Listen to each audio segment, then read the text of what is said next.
Yep, sanibonani bafethu, sanibonani. Please like, share, subscribe to my YouTube channel. Follow me on TikTok, follow me on Facebook bafethu. Yeah bafethu, Peter Shalulile and Sundowns have parted ways bafethu. Shalulile, who is 31 this year, is currently a free agent. Bafethu, if ningakhumbula Peter Shalulile since 2020 ufike ku-Sundowns when uPitso Mosimane was leaving, wafika ku-Sundowns benenkinga ye-striker. Peter Shalulile ufika zanga disappointer. Remember, they won all 3 trophies: PSL trophy, MTN 80 ne-Nedbank Cup under Peter Shalulile bafethu.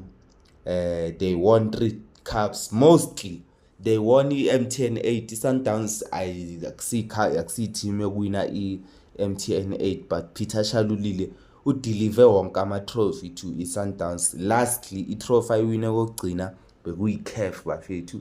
That means Peter Shalulile delivered more than expected for i-Sundowns. Remember, why kubonakala ngathi uPeter Shalulile akasakori this and that bafethu. uRulani after athatha iMamelodi Sundowns, into aqale ayenza bafethu, abantu abafavor iSundowns they will tell you this.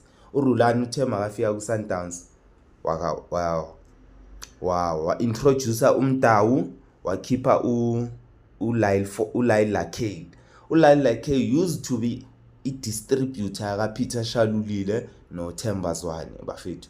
Ukukhipha uLyle Lakay kwalimaza uPeter Shalulile bafethu, because uLyle Lakay was the one onama-assist amaningi noPeter Shalulile, yabo bafethu. But as i-Sundowns yagaina kuMdawu bafethu, if I was uPeter Shalulile bafethu, mina bengizojoina iKaizer Chiefs.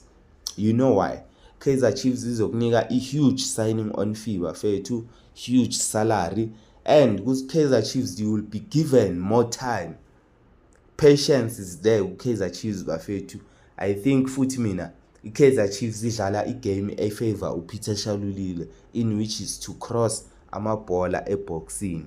Remember, i-Kaizer Chiefs inawo ama-player ishota ngani ngomuntu ongafinisha, oclinical lapha, yabo, ongathola ama-injury, and Peter Shalulile is that one person bafethu. Khumbulani, Peter Shalulile ku-Highlands Park bekangana equality supply, but bekakora, yabo, in which ku-Sundowns style of play besingasamfavor phela. Into ebengasa emsuse ku-Sundowns, not ukuthi